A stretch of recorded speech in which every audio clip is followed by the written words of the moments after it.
Hello साथीहरू hello साथीहरू हामी दार्चुलाबाट सामदान गरेर पनि यहाँ सासम्बु चोकमा चाहिँ लुबो बस स्टपतिर सामदान गर्नलाई पुगेछ है साथीहरू। सामदानले मान थाम्नै सकेन, मान रोक्नै सकेन। सामदानमा जाउँ हिँड भन्छ। हिजो हामी बेलुका 3-4 बजे आइपुग्यौँ, तर हामी सामदानमा जोडिएको छौँ है। हामी चाहिँ यहाँ सामदान गर्नलाई आएको, राहार मिटेको छैन सामदानको लागि। हामी जहाँ पनि पुग्छौँ सामदान गर्नको लागि, त्यसैले हामी रुकेनौँ, थकाइ पनि मारेनौँ। दार्चुला पुगेर पनि थकाइ मारेनौँ, अनि दार्चुलाबाट काठमाडौँ आए पनि थकाइ लागेन, तर हामी सामदान गर्न हिँड्यौँ।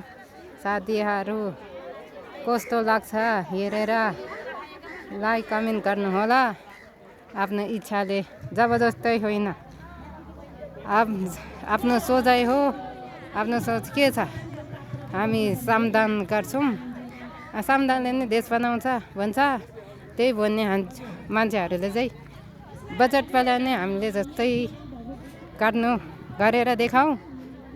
अनि हाम्रो नेपालको बजेट कति छ त्यही अनुसारले आफ्नो सोच राखेर जबसम्म हाम्रो देश बजेट हात्ती जोत्रो हुँदैन तबसम्म हामीले सामदान गर्नै पर्छ।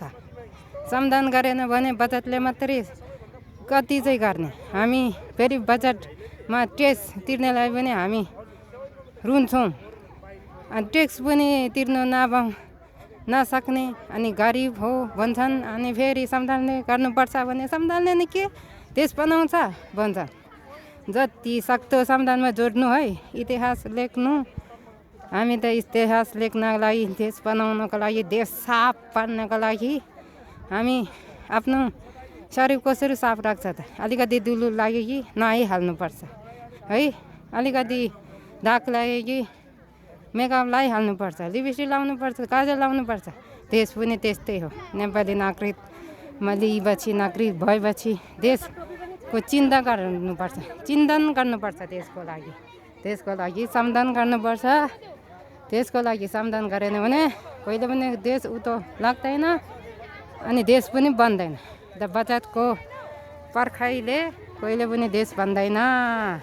ल त है त, जति पनि बजेटले गर्नुपर्छ भन्नेहरूले चाहिँ आफ्नो देशको बजेट कति छ त्यही आशाले भन्नु। टेक्नोलोजीको जमाना भन्छ अहिलेको समय। 21 समयमा धेरै जस्तो इन्जिनियर डाक्टर पढेको होला।